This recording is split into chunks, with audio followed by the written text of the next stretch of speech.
What is the atmosphere in Kosovo nowadays after the attack on the Ibar-Lepenec canal, and how are the people coping with the potential risks for water and electricity supplies these days? Well, today, I mean, the atmosphere, people are happy because the water supply has been restored. It's a temporary solution according to authorities, which means that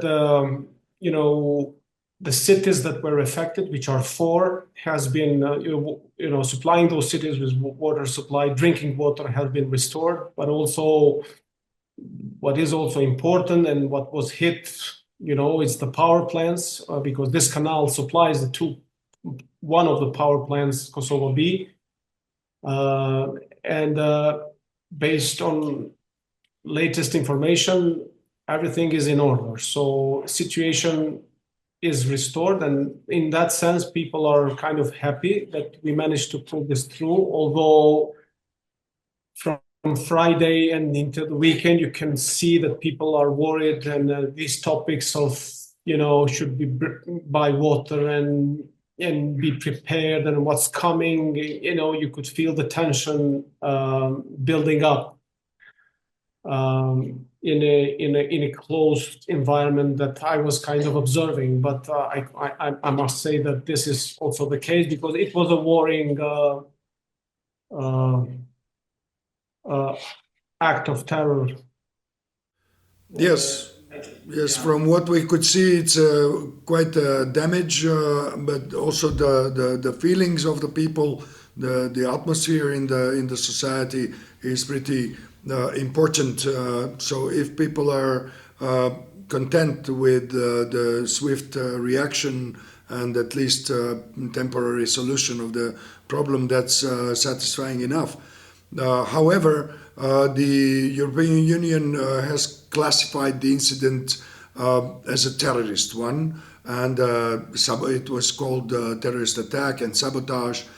According to the Kosovo Prime Minister, Mr. Albin Kurti, this is an attack from Serbia. Also compared it to the Russian aggression tactics in Ukraine, while the Serbian President, Mr. Aleksandar Vučić, has denied any connection to the incident. How far has the investigation progressed, and how credible are these opposing claims, I would say? Well, I think first and foremost, I think it's important to categorize this act as an act of terror, and that is so because it was an attack on critical infrastructure, and that is true, and that is a fact.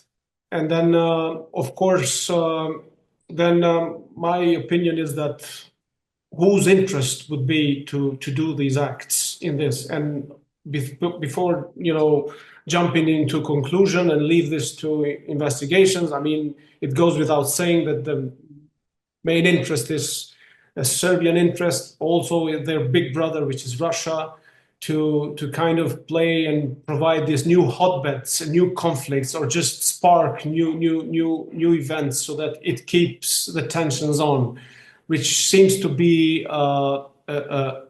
interest for them. But of course, I think it is also right to say that this is happening at the time. This is not an isolated thing. I mean, there are energetic infrastructure being hit also in Ukraine, but also in the Baltic Sea. We have this connection cable that was hit in the Baltic Sea, connecting Germany and Finland, and also Estonia and Lithuania. So it appears they are similar kind of attacks, which describes the hybrid war of nowadays, that you just try to put pressure, economic pressure, security pressure, build this big confusion among societies, so that create insecurity and fear, of course. And fear, yes, that's true. So I think it requires an in-depth analysis and also investigations. So so that we know who are the orders of these attacks. Of course, in terms of investigations in Kosovo, all the security forces are, were put in place to, including KFOR, Kosovo Police Force, and then NATO, KFOR troops, and the international communities has joined condemning the attack. But as far as investigations, I think as we speak, there are two individuals detained as suspects, and there were some raids during Saturday and Sunday, which some small arms, ammunitions, and uniforms, etc., were kind of obtained. Or so, yeah. I mean, so far that's where we stand. Yeah, but that's altogether drawing a lot of attention, but also exploiting or engaging a lot of resources, both domestic and international, which in times of at the beginning of a winter, in times like these, this is not very good for the country and also for the region, I must say. So that's pretty serious situation. In general, regardless of having a final answer who exactly or who directly has caused this sabotage, this terrorist attack or not, this is a very serious situation which needs to be dealt with the utmost seriousness and engagement. I believe so. Absolutely true. I mean, that's what needs to be done. We need to keep calm, but at the same time be very careful with investigations and try to go analyze every detail that we can find, and document that what happened, because Yes. this is one of the unfortunate events that is happening in that area in the north of Kosovo, which is proving every day that there is big interest to keep that area in a conflict, in a big tensions between, and it's impacting the reconciliation. I mean, which we should be the topic for both countries, like a proper dialogue that is motivated towards a progressive vision, towards reconciliation, etc. But we are nowhere near there. In that regard, we see, tensions and hate speech, and of course, fake news and disseminations by all actors, and then also for political interest, also domestically being kind of triggered for their political gains, which Yes. doesn't help, and it makes the situation even more foggy. But I think authorities who are specialized for these, and including international community, should Absolutely. use their resources, and this is not the time to be neutral. I mean, but this is use your resources and act so that we have the perpetrators or whoever did this brought to justice, and that would calm the society as well. If you leave them with this, unpunishment or just, it just creates kind of a. Yes, impunity will lead to even more attacks and further destabilization of the country and the region, of course. And from what you are telling us, I can I can say that we've seen this over and over again so many times in the Balkans. I have to ask, how vulnerable is Kosovo to similar and other security challenges, terrorist attacks, sabotages in the future, especially in the light of this attack, which is second second most serious, I would say, incident from the September 2023 terrorist attack in Banjska. So, how vulnerable is Kosovo right now to this and to other terrorist attacks in potentially in the future? I think it is right to say that Kosovo remains fragile to these events.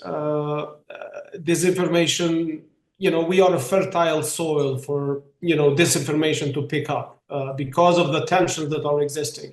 I think this varies depending on the region. The south of Kosovo is less affected, I would say, but the north is very much affected from because I think the interest is to keep that area in a high tension. And I think over there you have all sorts of disinformation going on. And that is a problematic because in the digital age that we're living, it's very difficult to control or to kind of fact check, etc. Because the motives are to keep to put fuel in the society, meaning that the situation is bad, etc., etc.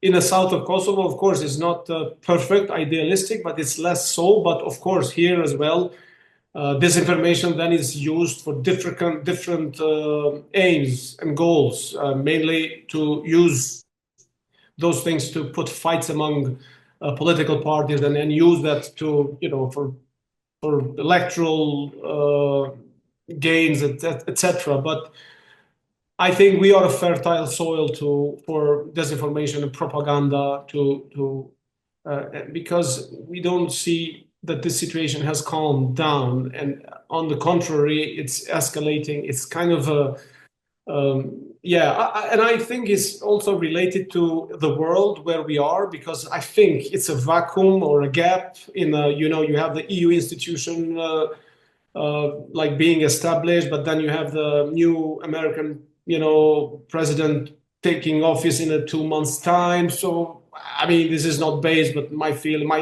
gut is saying that there's this vacuum here that it can be exploited. I mean, if you see the attacks that are happening in Ukraine or in the Baltic Sea and then in Kosovo, and then also elsewhere in Middle East, etc.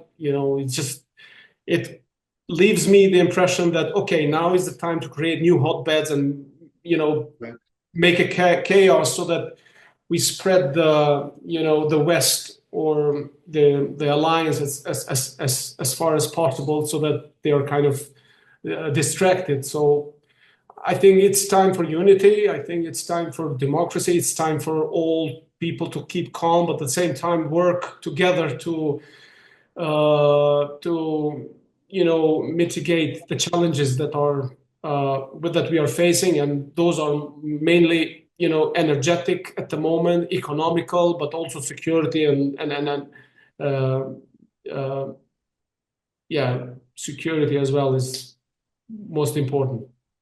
Well, it's good that we speak to you, because if we speak to the politicians, they would usually say that everything is fine, that they are going to solve the problems, and that they are going to defend the country and the society are resilient and very happy. Well, it's important to face the facts, and who else but the civil society actors to reveal the truth.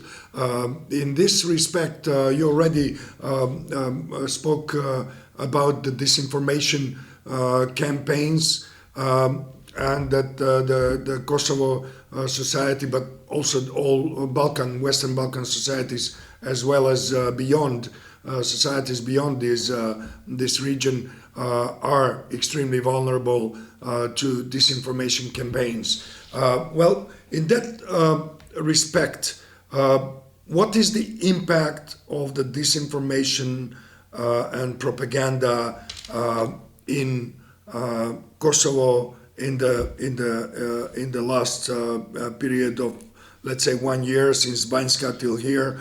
How deep is the impact of the disinformation, and what is actually the state doing to prevent the negative effects, the destructive effects of the disinformation, and how other societal actors are behaving in this period? Is there any solution, or are you just coping from one to another case? Well, there are actions being taken, but I think the power that lies with the disinformation and the types of disinformation nowadays in the digital age that we're living, it's very difficult to kind of fight. I think if authorities have increased transparency in terms of showing what's happening, and I think in that regard, if we just take this example, the last example, I think the information was good, and the all relevant authorities, like emergency authorities, were called in place quickly, so that and the reaction was not good, so that in 24 hours everything was restored in terms of water supplies being restored. But for the disinformation, I think it's a more we should view it in a long run. I think this is a matter of treating it with calm, but also from the educational aspect. I think we need to change a lot in our educational system and include some subjects as critical thinking in our elementary schools, etc., so that society becomes more critical about what they read. But as a short-term solution, I think, there are civil society actors that are trying to, fact-check the news and label them as. So we have some meters and measure, like transparency meters, that indicate what is false and what is new. But I don't know how much reach those things have. Because the bad story, it just penetrates quite fast to most of the people, and then you can kind of tell from the reactions of people that talking about the war, prepared by this, by that. Right. You sense that, okay, so this is, people are scared, of course, that this may deteriorate. I think there is no competition in the speed. Actually, the disinformation and the propaganda narratives are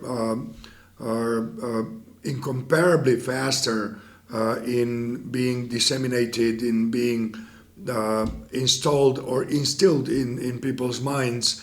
And from the experience of the team that I work with, the monitoring of the disinformation and propaganda narratives, I can share actually that the attackers, the power entities that are creating and disseminating propaganda and disinformation narratives, actually are trying to cause a hurricane of negative feelings, of fear or hate.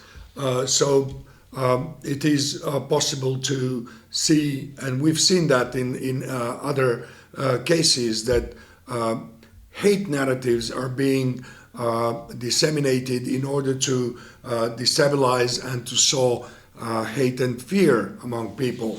And that's something that you may very well expect if it's not already happening, especially in the social networks area, like Twitter or Facebook or TikTok or some other social networks and social media.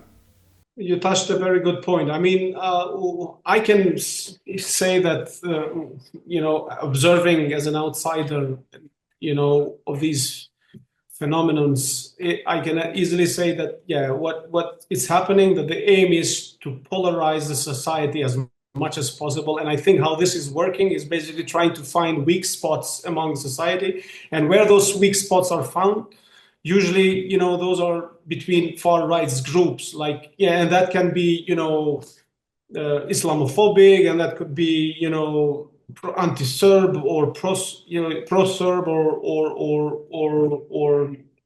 anti-Western or anti-West, anti-vax, anti-NATO. So they kind of attack those groups, and they are right, and of course they will just engage immediately, because that's what far right groups do. and Yes, that's right. and then how you fight that. I mean, it's very challenging to counter attack that, but I think we should stick to old game, which is improve the transparency with factual information, with document, be reactive a lot and proactive to supply with a decent information from authorities so that it calms the societies down. Because I think when it comes from the government or from the institutions, that's what makes people calming down. And if there's no response, then it's a matter of people just using their imagination and then becoming a victim of these groups, and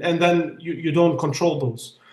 Yes, Mr. Berlajolli, at the end of this conversation, you as the executive director of the Balkan Forum, one of the most prominent think tank organizations in Kosovo and beyond, what would you recommend to the Kosovo and to the regional public in the light of the latest terrorist attack in Kosovo?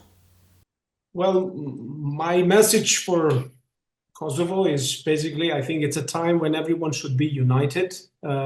This was an attack in our country, in a critical infrastructure. This is a time when we should stick together and ask for proper investigation, for have those who did this brought to justice and have a fair trial. That is, I think, my message that should go.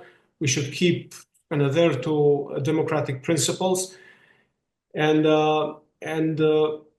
we should be calm, but at the same time, relevant institutions should be prepared to the fullest, to the best of their ability, and work with our allies, about international community, in a coordinated way to find a solution that works for all and for the region as well. But first and foremost, be aligned with everyone in this regard, because this is not just Kosovo, it's happening in Kosovo. There is a trend, but I see it is more as a more global thing, which needs to be carefully reviewed, but dealt with steel, I must say.